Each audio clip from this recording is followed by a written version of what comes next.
Strong Dads wants to thank Quality Auto Mart for joining us as a sponsor. Quality Auto Mart was born in 1985. They are owned and operated by Mark and Nancy Repke. Quality Auto Mart provides all the services, repairs, and maintenance for your vehicle's needs with a 3-year auto parts and labor warranty. They offer complimentary vehicle safety inspection and estimates. Also, they offer a shuttle service and the 4th oil change is always on them. They are located at 7307 on State Road 46 in Batesville, Indiana. Make sure you give them a call at 812-934-2301. Welcome to Strong Dads. This is Merle Hutchinson, and I'm being joined from afar with Kyle Crawford. How far? What's up, man? It's been a doozy of a day already. I'm telling you. Well, we had already intended on doing a Zoom because there was great white snow death coming into our life, and so your girls were caught off school early. Yeah. So we're just being real with you guys out there listening. Like, yeah, we got to deal with all this good stuff too.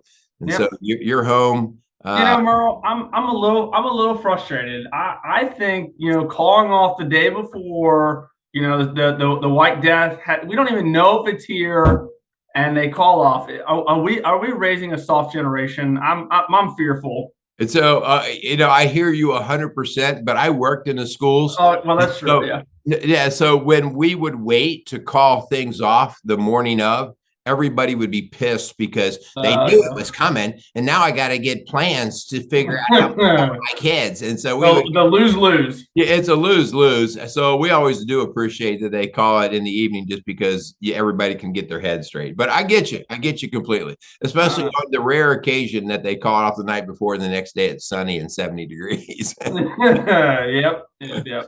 All right. So, so you talk about it being a doozy of the morning, man, our strong dads have got to hear what happened. See, I tried to divert the conversation a different route. No. Yeah, I am not letting you out. This is so funny. But, man, it really could have been really dangerous. But it could have been. So give us the backstory. You had So right now you don't have any garbage cans, right? Is that So for all you guys out there that don't know, I am a firefighter. I am what they would call a professional firefighter. I have been trained in this profession. So I have a small group in my house through the wintertime because I have a nice shop. The guys can smoke their cigars, in my shop. And as you can imagine, in a woodworking shop, I have lots of sawdust. And usually that sawdust finds its way into the trash can. And then after a group, I wheel the trash can out to the curb, Well, last night for the first time, I had the guys just like, I got to take the trash out. Just throw all your cigars in the trash can with all the sawdust. So as you can imagine, you can put 1 + 1 = 2. And cigars plus sawdust equals fire. And then the back half of that mathematical problem is I have no more trash cans. They done got fire, Merle. Both of them. Somehow I might have to attach somewhere in here. You have to send me a picture, and I'll show the remnants of what your trash cans are. But here's the other kicker. It happened right by your electric box out in the front yard. And so you are having electric problems right now, right? I have electric. I'm not sure what's the rest of the neighborhood. One of my neighbors, and I'm fairly certain it's the internet. So don't trash me in the comments here. I think it's internet that one of my neighbors and I have, because there's an extension cord like from the one box all the way up my street around. Yeah, so it's when I got up this morning and saw the lack of snow, I was like, well, I might be able to do the show with Merle, and then, the fire happened. So that's funny. Oh man, yeah. So I will include a picture on the show because it is pretty funny. I mean, there's nothing left but a big old black spot. Oh, these are your firemen, ladies and gentlemen. Never a dull moment at the Crawford household. That's Never funny. A dull moment. All right. Well, let's thank our sponsors, but we got to get into our show today because our show. Oh, man, I feel like we get called out a lot on our show. I mean, we just called you out, of course, with your little story there. But today's show just convicts the heck out of me. And I think it's going to convict every single guy that hears this because if it doesn't convict you, you're either a superhero or you're a flat out liar. One or the other. Why don't you thank our sponsors and let's roll. I like it. Yep. Strong Dads, we would love to thank, who do we have? Oh, geez. We got quality. My mind's on fire now, Merle. Strong Dads, we would love to thank Casey's Outdoor Solutions for coming alongside of us. Been an awesome sponsor for us. Continue to allow us to put shows out like this. So check them out. Let them know we sent you up there. Really do appreciate Casey's Outdoor Solution.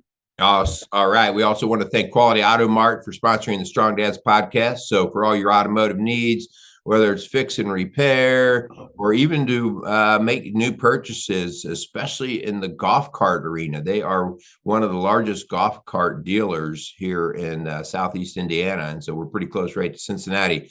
So for all your needs concerning automotive and golf carts, go check out Quality Auto Marts located on Route 46 outside of Batesville, Indiana. All right. So let's do the background. So the name of this actually is a phrase. I think Tim Ferriss may have coined this phrase in his 4-hour work week. And it's basically called lazy busy. Lazy busy. And as I was doing a little bit of work on this, I was like, oh my gosh, I am so guilty of this. I developed a new name for people like me. Okay. You're going to love this. Okay. All right. I am an activity distractor specialist. Specialist. I like the specialist at the end of it. That's good. Yes. So I'm an ads. So, and here's the idea. The idea is how we'll get so busy in all that we do. I'm doing this, I'm doing that, I'm doing that. But it's actually a huge portion of it is in an act of laziness. And that is laziness to avoid the big stuff that really needs to be carried out, taken care of, responsible for. All right. And especially when we're talking about what our goals in life are, what our priorities are, what we say is important, but yet we never quite seem to get around to them. I'll talk about even, reading scripture in the morning. Okay. And so I'll get up and have my quiet time. And if I have enough distractors around, like a phone, a little trinket on the table, a newspaper on the table, I will look and play with all those things prior to digging in to God's word. When I know that God's word, it should be my priority. I've called it my priority, but I will avoid. Yeah. It makes me think this idea of saying you're busy when it's just kind of turned into that lazy, aspect of it. Man, I'm thinking, and obviously my schedule isn't like the most in the sense of, when I work, most guys are, I work on the weekends, but I'm kind of thinking that just the typical guy where, on the weekend, it's like, I just want to relax. And we've almost like coined this phrase, like I got a honey-do list of things to do, but it's like, right. Man, that couch is calling my name, right? And then all of a sudden you look at the clock, it's like, babe, it's 5 o'clock. I can't get to that that I've been real busy today. I got football games on today, and you kind of like fill your schedule up with everything but what actually needs to get done, exactly like you were saying. And you have a reason for all that you did, right? Yeah. You have a reason for it. It's not like you can say, no, I was just flat out lazy today. I didn't do anything or I didn't get anything done. You have a reason, because what you are doing, you fool yourself into thinking it's really important stuff. I got fantasy football on. Like I got to make sure my players are performing the way they're supposed to. That's a whole new level of lazy right there. So, I take a look at this, and the core of this problem is founded, kind of in what I believe are the following things. One, it just might be you lack priorities. And it doesn't mean you don't have them. It means you've not identified them. You've not, like, if I said, is this a priority to you? You might say, oh yeah, but you yourself have not identified it and actually, posted it out there for yourself to say, no, in my life, this is a priority and I will protect it. Okay. Yeah.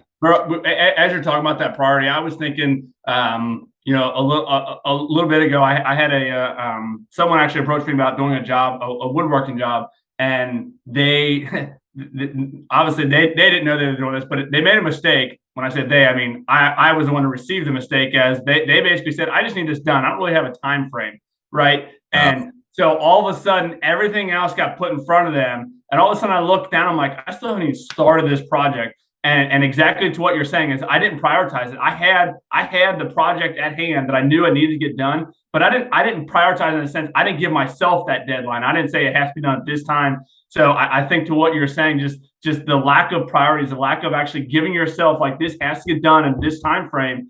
And for me, that works really well. It gives me that motivation, right? Because if I don't put in place those priorities, then I'm going to miss the mark all the time because I'm going to fill my schedule up with other stuff besides what is of the priority. Yeah. So I want to throw in a second problem that this is, because most guys out there listening right now will say, no, I have priorities. But the second part of a priority actually is the lacking of conviction. Okay. So I can tell you, because I think it's the right thing to say, it is, the Jesus answer that my family and God and all these things are priority, but they're not priority until this word comes into play. And that is, I lack conviction. I'm not convicted enough.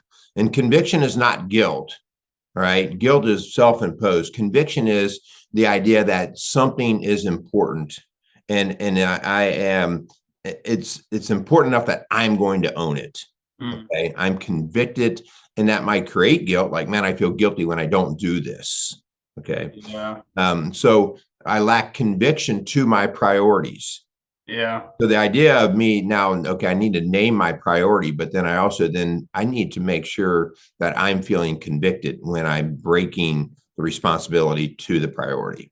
Yeah, I like it, man. This next one, Merle, I was just thinking that this idea of lacking focus and vision casting, like we talk a lot about, as a strong dad, the importance of having a vision. And man, the same can be said about just, some may say like just the everyday task, but I think even bigger than that, just what you're talking about, being a strong dad, being an involved husband, like, man, I think without a vision, and then even taking that a step further, without a vision that has a plan associated with it. So I could say I want to be a great dad. Like that could be a vision that I have in my life. But if I don't actually put tangible tasks in place to actually achieve that vision, actually grab a hold of that vision and make it a reality, then it's just a vision. Like there has to be actual tangible things that you can do right now, today, to achieve the vision that you want. So, man, I think it's so true that if you have a lack of vision or lack of focus, then yes, you're going to fall into the trap of just being the lazy busy, right? And I think it's just, man, the vision is such a huge part of what it takes to be a strong dad and what it takes to be a follower of Christ, what it takes to be, the husband that you want to be. But again, if it just stops at a vision, there has to be more to the vision than just a statement. There has to actually be, things put in place. I'm going to achieve A, B, C, D, E, F, all the way down in order to achieve that vision. Yeah, that is for sure. It's just like you said, you're actually getting busy with the vision and making it, I don't think the vision should be a quiet secret either. Right. The idea that if I actually have a vision for something and I actually think something's that important, then people around me know that that's a big deal to me. Yeah. I think sometimes when we keep our vision a secret, it's also a way that we can kind of hide from what we're really saying is important to us. So the idea of like, no, like if I'm saying that this particular thing in my life is important, then my wife and family and friends should know it, right? Yeah.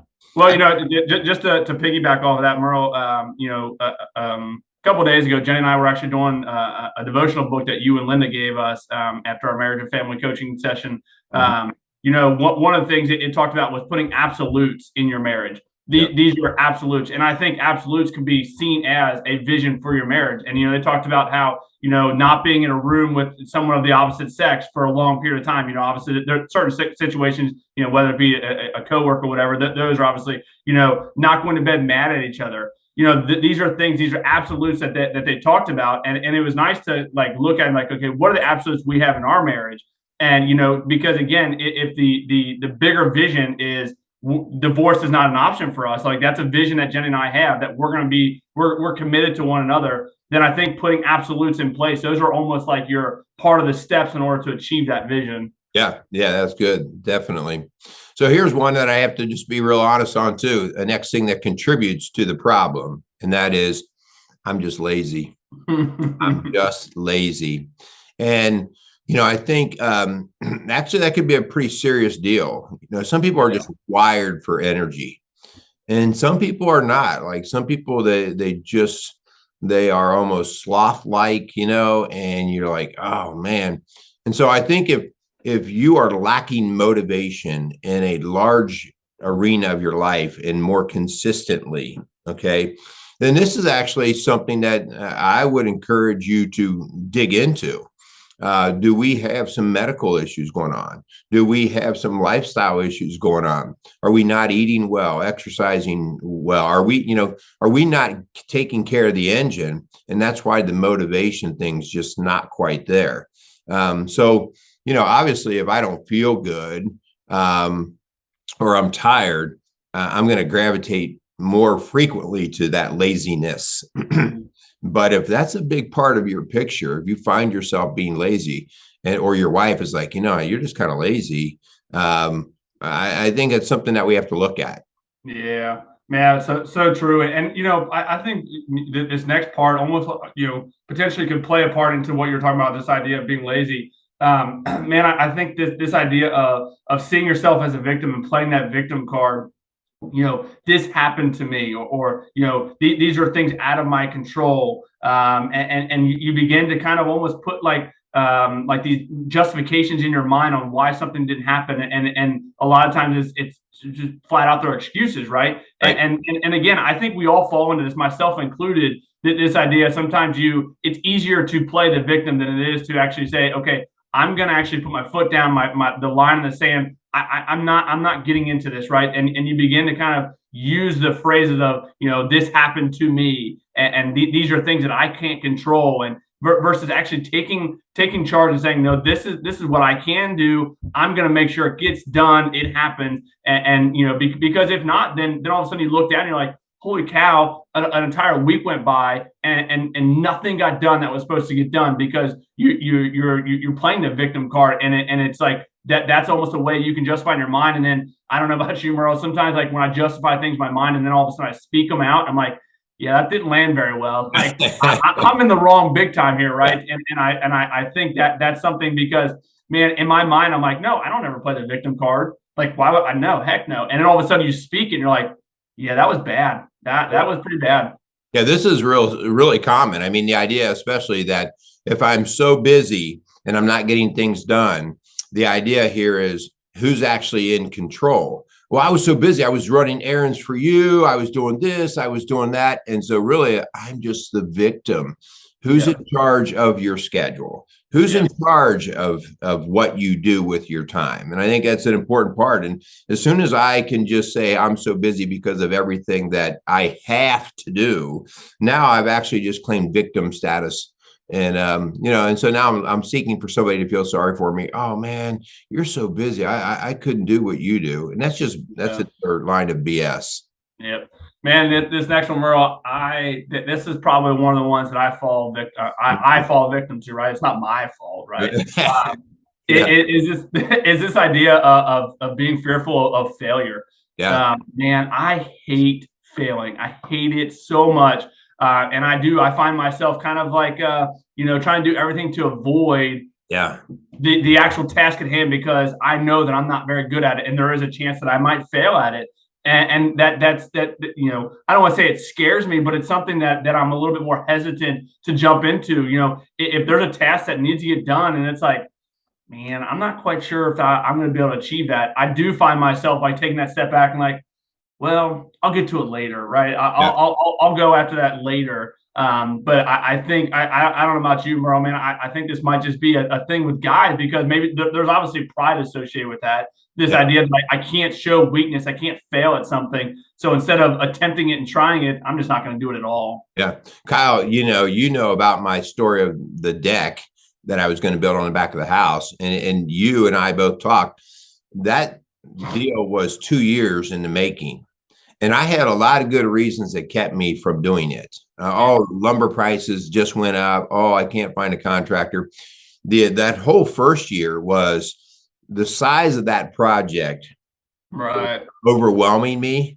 And I just kept thinking, I'm I don't think I can do this, or I'm going to fail, or I'm going to have to look at this thing for the next year as I every time I walk by it and see it. And so there was a fear there that kept me from just jumping in. And part of it was also a pride issue. My pride said I wanted to say that I can do it because I think I had the mechanical skills to do it, but there are so many other limiting factors, just everything from my time. It would take me an hour. A pro could come in and do it in 5 minutes, and I just had to come to grips with the idea of, dude, you need help. You need some help. And so again, it was that failure that just kept me from that. I'm not ready yet. I'm not ready yet. Yeah. So anyway, I've been so guilty of all these different things. And I think, like I said at the beginning, if you are not struggling with anything that we talk about today, you're either, I want to meet you and shake your hand because you're like my next superhero, or you're like the rest of us and you're lying to yourself. Yeah. You're just avoiding it, and you're making yourself look busy. And so the bottom line here, guys, is okay, we struggle with these kinds of things. So let's get into talking about how we actually work through it so that we don't become victims of it more and more often, and we can actually get something done.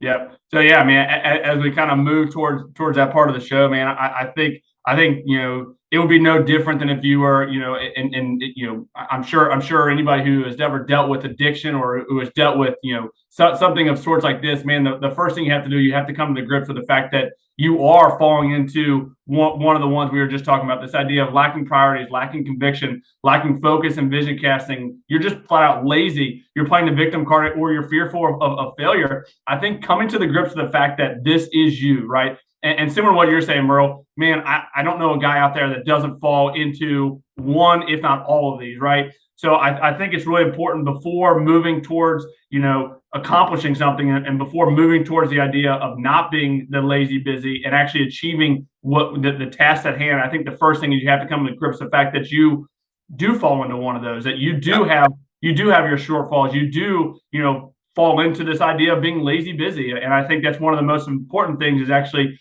telling yourself that, basically, saying that I have failed in this venture that I wanted to get into. So I think coming to grips with the idea that you do fall into one of those is really important. Yeah, accepting the truth, right? I mean, and the truth always reveals itself because you can't not reveal it. And when you actually start to see over time, I see that I keep falling short. And you look at the fruits of the labor and you go, wow, well, the truth is, I say this is a priority, but the truth is, this is how I'm actually living. Okay. Right. And so looking at that truth. So I think the second thing, though, is then once you look at the truth, like you kind of just referred to as the idea of, okay, how am I protecting it with all my excuses? How can I own it and start catching myself in all these excuse making things that I'm doing? So, we've talked before in other shows, in the world of coaching people, there are two words that are trigger words for me to listen to when I'm talking to somebody. And that is but and because. But and because, and so but and because are the basic excuse prompters that try to save our butt. All right. I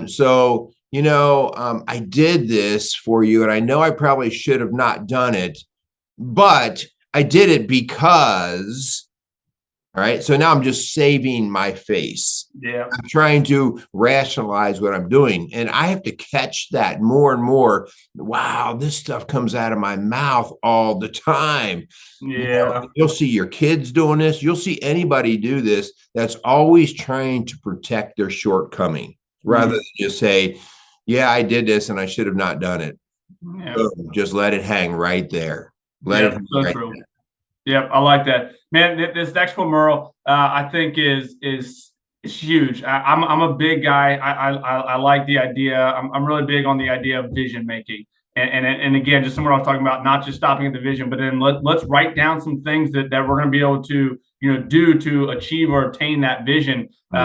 And I think it's so true of writing down your values. We talk all the time about how a value system can really help raise kids, and the importance of a value system in raising kids, and a value system in a marriage. Just like I was talking about before, this idea of absolutes.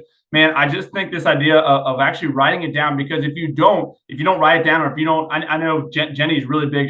I can't tell you the number of times she'll like open up her phone to her notes that she's written down on something that she wants to kind of remember.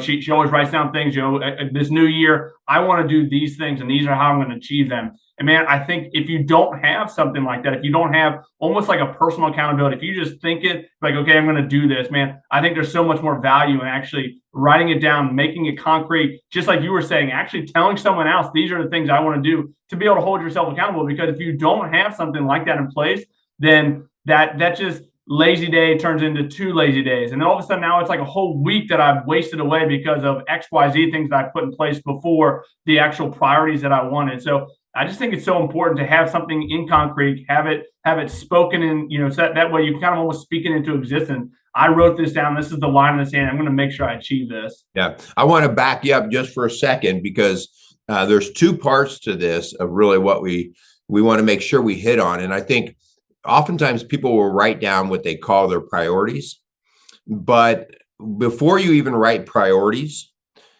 you have to write your value system. Most people assume their value system. They assume it from their upbringing. They assume it from what their environment around them seems to think is important. And so it's really important that you, for yourself, you write down the things that you value in life. Right? I mean, if I don't, then my assumptions will start to actually show that maybe that's not as important as I say it is. So if I say, man, my family is the most important thing to me, but then as a priority, I say that, man, this year, I'm going to go on 3 hunting trips, and I'm going to do this, and I'm going to do that. I'm not saying not to go on the hunting trips. What I'm saying is, how does that match with your value system? How does it match? If it matches, if you can make it work and you're not pulling a big screen over it to cover it up, if you can make it work, then great. But if your wife and your kids are looking at you and saying, I thought you said you valued us, and here you're going to be gone 3 weeks this year, hunting bear. Okay, well, maybe we need to have a little come to Jesus meeting here. Yeah. So the very first thing we do is we talk about, okay, what are the things that we are going to say we're going to value? Then we can write our priorities out. And I always want to, something that has been difficult for me, because I'll throw values all in just a big blanket, like, oh, I value this, this, and this, and this. Well, not all things are valued equally. So I actually need to kind of rank order them. Like, I value my job, but I don't value my job as much as I value my family. All right. And that rank order helps me realize that when I go to do certain things, well, listen, I might do something to jeopardize something about my job, but I'm not going to do something that's going to jeopardize my family. Does that make sense? Oh, absolutely. And man, it's just kind of like just a smack in my face, because this has been something for sure this year I have dealt with, because if anybody that knows me, I have my 3 F's in my life: my faith, my family, and then the fire department, my profession. Those are like just what you're talking about. Those are my priorities. And it's hard because I have a big trip that I'm planning at the end of this year in November that is going to incorporate my faith and the fire service. And then also I have my golf trip, and Jenny's like, hey, all those overnight fire trainings that you want to do, like, let's pump the brakes on those, because those don't fit in with the idea of the priority that if you're saying your family comes before the fire service, but yet you're having all these trips you've already planned, so I had to kind of take a step back and like, you know what, babe, you're right.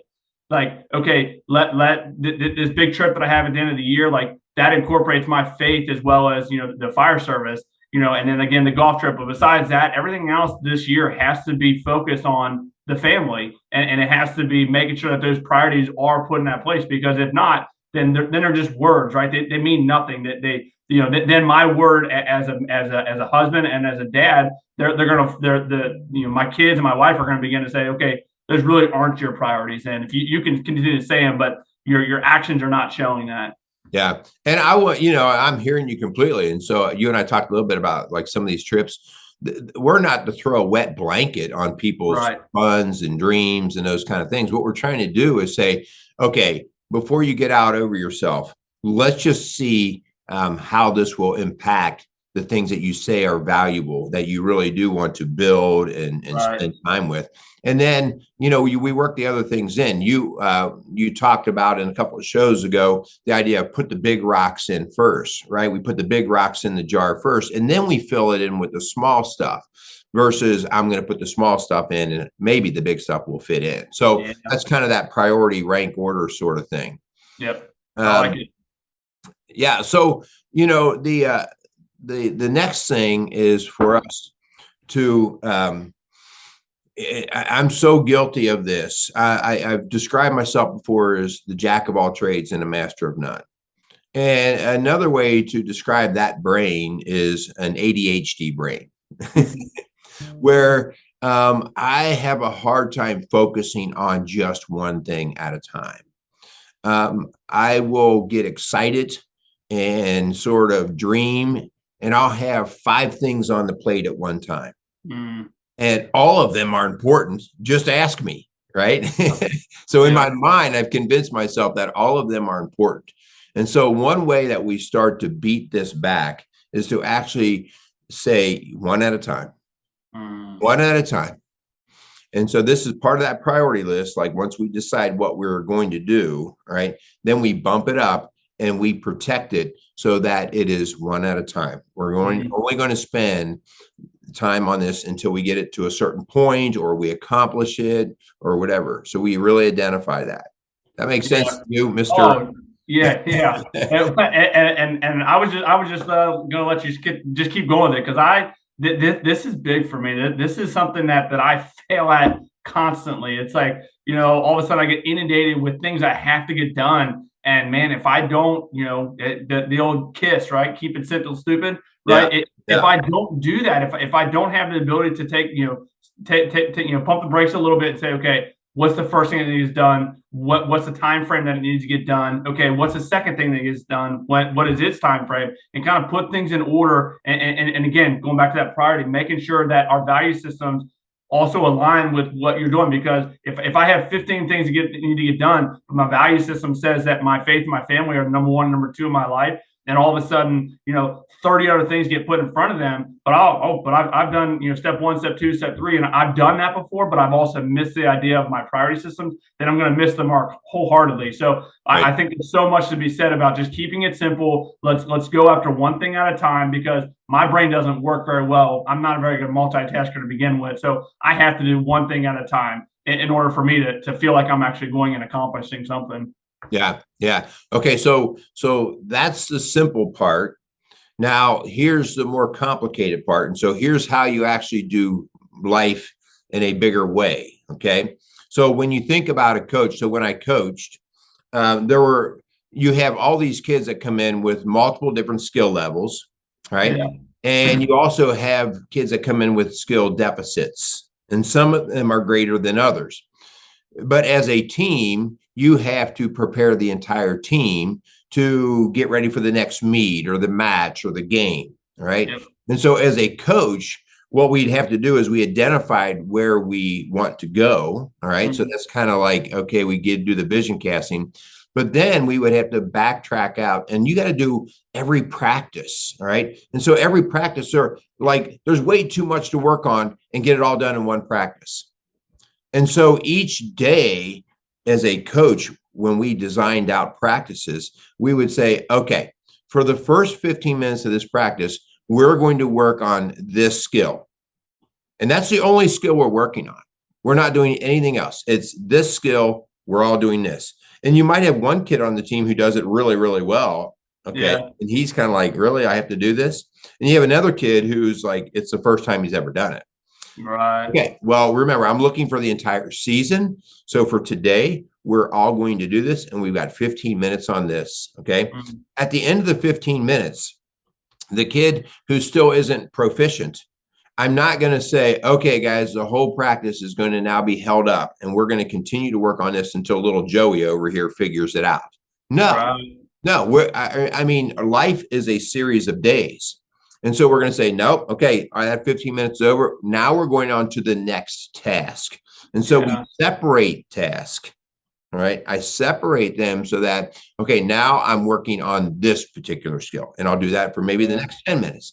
And then we'll do this for another 20 minutes. And so we separate things out so that, and we put a hard stop point on them so that they don't keep bleeding in to the next thing.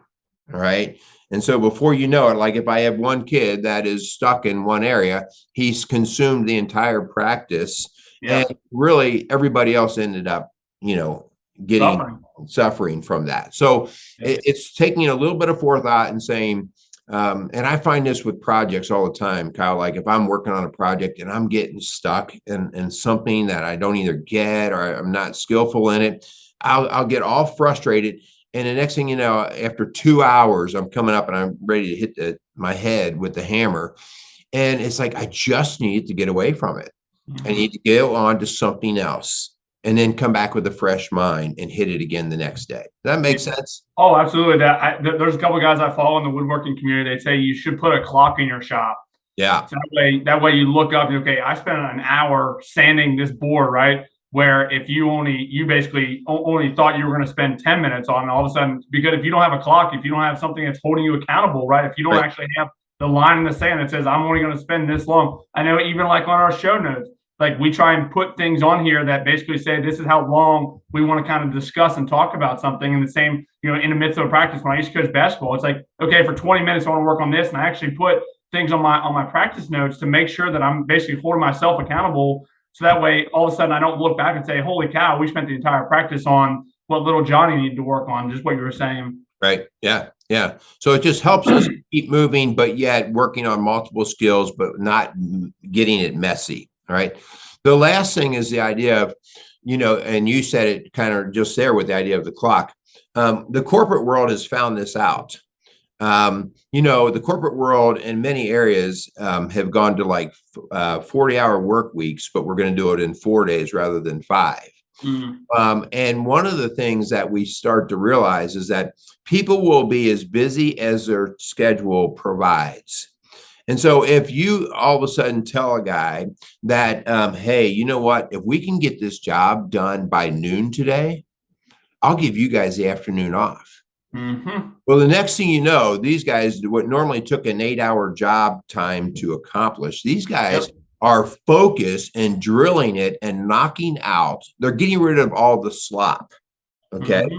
And so the next thing you know, at noon, they're going, hey, boss, we got this job done. We're headed to the lake. See ya.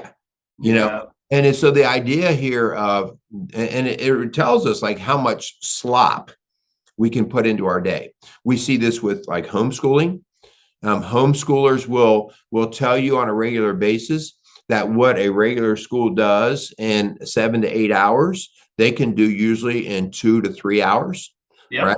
And so, of course, that's all the other kids at school are going, you only go to school for 3 hours. I want to be homeschooled.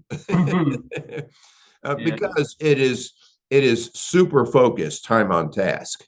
Yeah, man. So good. I think, as we kind of close out the show and we're kind of moving towards the end here, man, I think what a great place to start then to do exactly what you're talking about. Let's see what other junk do we put in our life on a day-to-day basis, on a week-to-week basis. It's kind of funny you said it because there's a podcast that you actually recommended that your sons are listening to, and it's called Chasing Scratch. It's a golf podcast. And in the show, they talk about, because they're going after trying to get to scratch golf, and they start out at 11 handicap, and now they're trying to get to a 0 handicap. And in that show, they said, hey, next time we meet for this show, go through and let's figure out how much time in an entire week do we have to focus on just golf. Like what type of time frame are we putting into this goal, this vision that we have? We want to achieve 0 handicap. Well, how much time do we actually have in our week? Right.